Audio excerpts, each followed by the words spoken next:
সরকার ছাড়ার সিদ্ধান্ত নিলে আমরা এটা নতুন দলের নেতৃত্ব নিতে অন্তর্বর্তী সরকার থেকে বেরিয়ে আসছেন তথ্য সম্প্রচার উপদেষ্টা নাহিদ ইসলাম।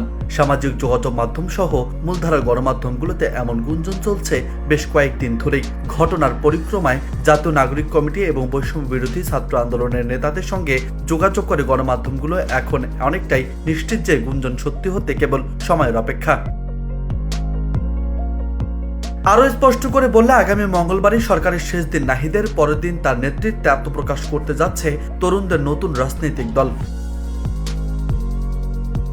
সূত্র মতে আগামী বুধবার জাতীয় সংসদ সংলগ্ন মানিক মিয়া এভিনিউয়ের আড়ম্বরপূর্ণ আয়োজনের মধ্য দিয়ে দলটি আত্মপ্রকাশ হতে যাচ্ছে। এজন্য এর আগের দিন অন্তর্বর্তী সরকারের উপদেষ্টা পদ থেকে পদত্যাগ করবেন নাহিদ ইসলাম। জাতীয় নাগরিক কমিটির নেতারা বলছেন, মার্চ থেকে রোজা, তাই ফেব্রুয়ারির মধ্যে দল আনার সিদ্ধান্ত নিয়েছেন তারা।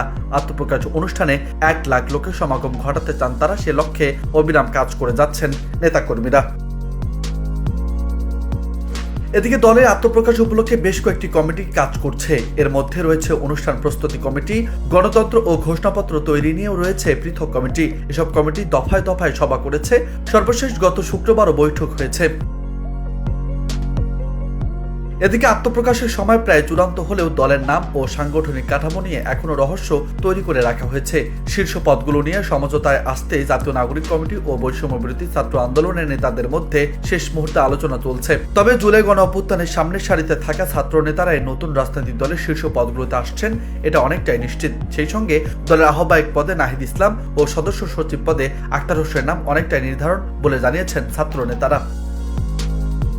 নিউজ ডেস্ক, বার্তা 24।